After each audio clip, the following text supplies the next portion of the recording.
En complément de l'épisode 4, Rentrer dans le moule de tomates, on vous propose une interview chez Lionel Le Plein-Champ, un maraîcher rencontré sur un marché qui cultive la vie. Oui, en fait, moi, je n'aurais pas de méthode bien particulière. Je ne suis pas en bio, je ne suis pas en intensif, je ne suis pas en chimique. Je suis plus de façon, je cultive la vie parce que en fait, tout a une importance.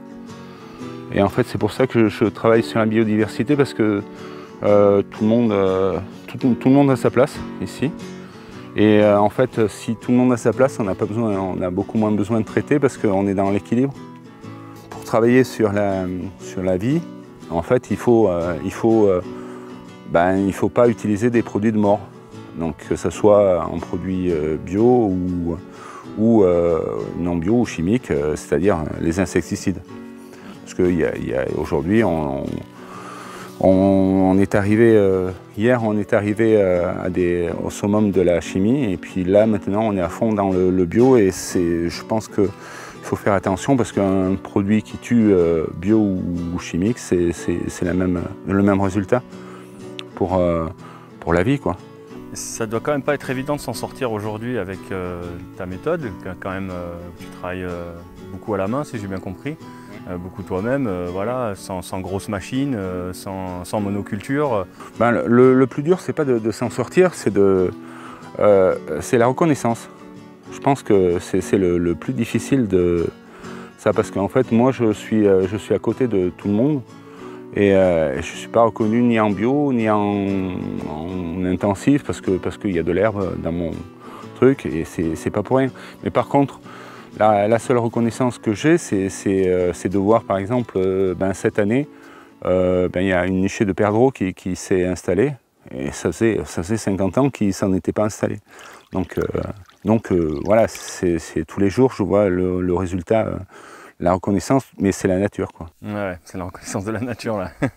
Ça fait 15 ans que j'utilise plus d'insecticides, chimiques ou biologiques. Je n'ai jamais amené une coccinelle par exemple.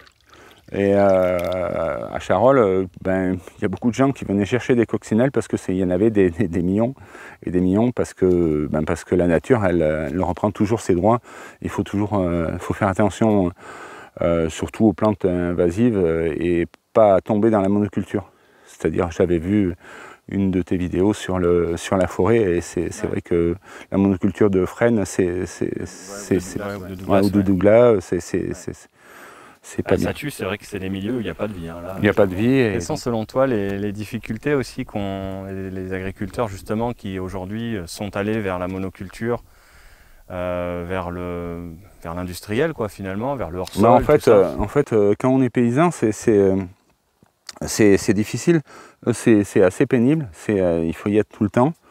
Il faut biner souvent et puis à entretenir et à arroser, il faut une présence presque tous les jours. Et si on a une dizaine de produits, de plantations différentes, chaque plante est différente. Donc ça demande une technicité un peu importante que tu acquiers au fur et à mesure des une monoculture, voilà, c'est toujours la même chose, mais au moins on peut aller plus vite en fait. Voilà, c'est ça. Il y a plus de rendement. Il y a plus de rendement. Souvent on est plus pointillé sur une culture. Le matériel, il y a une machine ou deux machines qui font par exemple 10 ou 15 hectares. Donc ça coûte beaucoup moins cher. Ouais. Mais par contre, à la fin, on a moins de nutriments. On a moins de nutriments, c'est normal parce qu'en fait, il faudrait avoir une super grande exploitation et faire des grosses rotations. Et laisser... en fait, aujourd'hui, mon champ, tu vois, il y a beaucoup d'herbes. Moi, je trouve qu'il est beau parce qu'en fait, il y a plein de vie. Et en fait,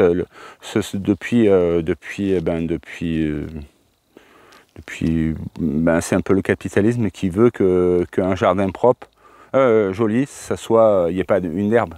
Ouais. Et en fait, nature propre. Ouais, mais en fait, la nature, la belle nature, en fait, il y a de l'herbe de partout. Plus il y a de l'herbe, plus il y a de plantes, et plus le sol travaille. Ça veut dire qu'il est vivant. Un sol où c'est tout blanc, on peut pas faire, on peut pas avoir la biodiversité. Moi, je préfère biner. Bon, ben, ça me demande du travail, mais derrière, ben, regarde les courgettes, c'est plein d'herbes. Mais par contre, derrière, il y a plein d'animaux qui vont pouvoir se nourrir. Il y a plein d'oiseaux qui vont pouvoir on va faire un tour dans ton champ, passer l'hiver. Comme ça, tu vas pouvoir nous montrer un petit peu. Ah, ça, c'est les courges qui ont grossi. Hein. C'est pas la petite courgette. C'est pas la courgette de Fleury-Michon, ça. Oui. On ne peut pas la trouver chez Leclerc, on n'en trouvera pas de celle-là. Ben là, donc tout ça, c'était des haricots. Là-bas, il y avait des fraises. Les concombres, eh bien, ils sont... Ah, c'est toujours super intéressant parce que tu sais pas ce que tu vas trouver. Ouais. Mais ce que tu trouves, c'est toujours magnifique. C'est clair. En fait, apprécier le moment présent et le produit. Jusqu'à fin juillet, j'arrive à tenir biné. Et après, je laisse volontairement, parce qu'en fait, là, c'est plein de graines, donc ça va... parce que le problème aujourd'hui, c'est que il y a de moins en moins d'oiseaux. Les oiseaux, ils se nourrissent de graines. Et en fait, si tous les jardins sont nettoyés, propres, comme je te disais tout à l'heure, ils ne trouvent plus rien à manger, quoi. Ici, les forêts, dedans, il n'y a plus de graines, il y a plus de...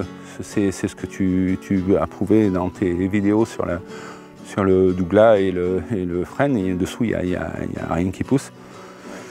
Et ceux qui ont des bêtes, c'est surpâturé, c'est pas surpâturé, mais c'est pâturé.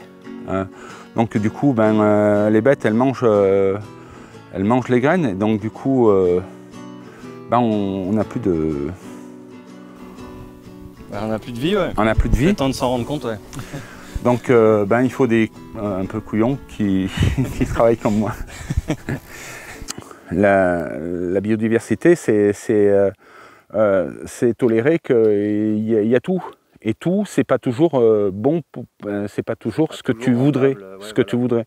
Mais il faut tolérer, il y a une partie de tolérance. Et en fait, pour nous, c'est ce qu'on devrait apprendre de la nature, ça. C'est la tolérance. Les méthodes d'industrialisation aujourd'hui, elles ne tolèrent pas ça. Non, il faut que chaque centimètre carré soit rentable. Voilà, il n'y a pas de tolérance, c'est zéro tolérance. Mais si on pousse un peu plus loin, la société, elle est comme ça. Hein. On ne tolère plus rien. Hein. Chacun a ses idées et puis on ne tolère pas l'idée du voisin. Tiens. Merci. Magnifique. C'est beau ça, hein? Ouais. T'as vu combien elles sont belles? C'est magnifique. C'est la pêche de vigne. C'est beau ça, hein?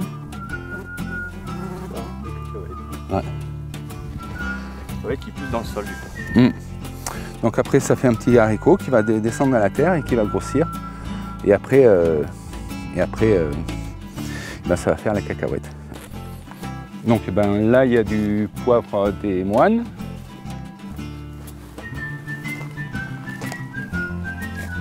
De la ciboulette derrière. C'est vrai que là, typiquement, hein, le citadin il déboule ici, il pense que c'est un champ à défricher, quoi. Il n'y a pas que le citadin, hein, les chasseurs, ils pensent que je cultive rien. Les chasseurs aussi. Ouais. Bon, on va rien dire. Ah ça c'est mes collègues là, les bourdons. Ça c'est super important. T'as vu le bleu qu'ils ont sur les ailes, hein? En fait, mes plantes aromatiques, au printemps, je m'en sers pour vendre, mais surtout, je m'en sers pour garde-manger, parce que en fait, toutes ces fleurs et tout ça fait venir les pollinisateurs, les guêpes, les abeilles, Et les bourdons noirs, là, c'est affreux ce qui pollinisent. Dans les haricots, il y en a au moins 10 ou 15 qui pollinisent tout le temps. Et dans la Drôme, je ne savais pas ça. Quand je faisais les haricots, d'ailleurs, je n'arrivais jamais à avoir des haricots corrects.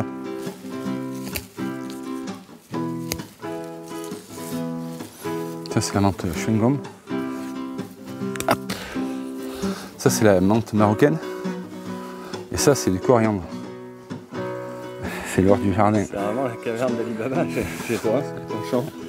Ah oui, c'est... Il vaut mieux connaître, hein. C'est un truc de fou, ça, ouais. Il vaut mieux connaître, hein, chez toi. Ils sont pas beaux, ces oignons? Regarde ça. C'est l'oignon doux. Donc ça, c'est les aubergines.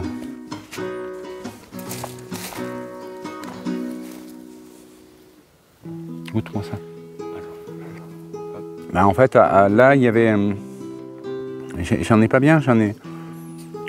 C'est pas la tomate en barquette, 60... là? Non. Il y a 70 pieds.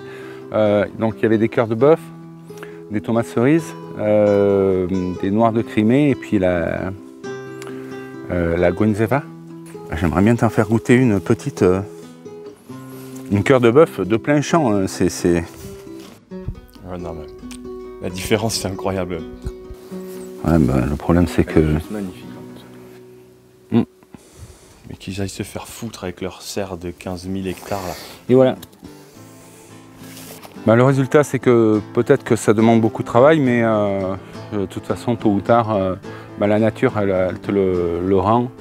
Et si je suis là au bout de 25 ans, c'est que ben... c'est possible. Ouais, c'est possible de le faire. Un message pour la jeunesse peut-être, les jeunes agriculteurs qui voudraient... Ben, il faut pas écouter de ce que l'on dit, il faut le faire et écouter la vie, voilà, et respecter.